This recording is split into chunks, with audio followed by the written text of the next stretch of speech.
Nazareth. Let's take a closer look at that Nazareth bit. We all know, I think, that there is a major city of Nazareth in Israel today. It has a largely Arab population, but it plays a major part in Israel's tourist industry. Over 1 million visitors, many believing Christians, pass through Nazareth every year and no doubt are confirmed in their faith. We can trace the history of Nazareth back through many centuries, in fact as far as the 4th century, when the mother of Emperor Constantine, Helena, made a pilgrimage to the so-called Holy Land. She was in particular concerned to find relics and sites associated with her newly acquired lord. Now, in fact, at the place where Nazareth now stands, Helena found no city, no town, not even a village. Nothing, in fact, apart from a well, said to be, by quick-thinking locals, the well from which Mary, the mother of Jesus, drew water. About that well, the Empress ordered the construction of a church. A generation later, another touring grand dame associated with the imperial court, Egeria from Spain, visited the same area. She found, or rather was directed towards, a cave, and this was said to be the very cave where the Holy Family had lived. Again, a church was built over that spot. From this construction of 2 churches, a holy settlement was established. Soon it became a place of pilgrimage and drew in a population to service and profit from the flow of pilgrims. So from the 4th century onward, we certainly have a town of Nazareth. Rather more pertinent to the study of Jesus, however, is the situation before the 4th century. That is, from before the official endorsement of Christianity as the approved faith of the empire.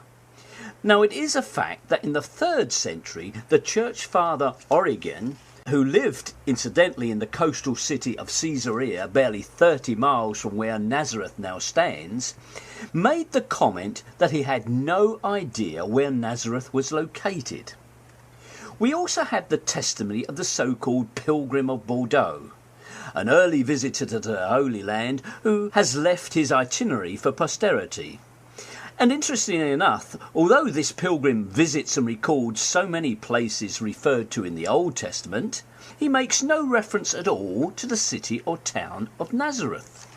Searching through other early sources, an interesting picture emerges.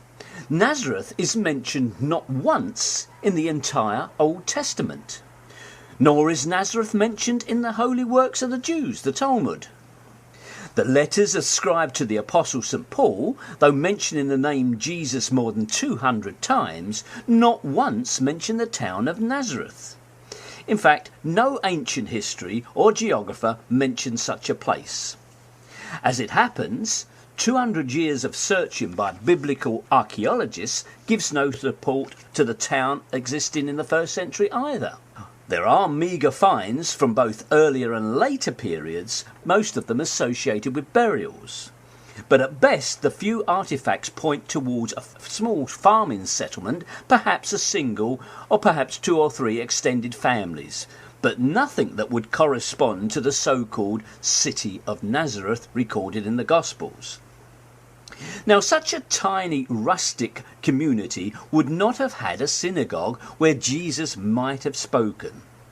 Now, how can it be that neither archaeology nor historical sources support the claims of a city of Nazareth as found in the Gospels?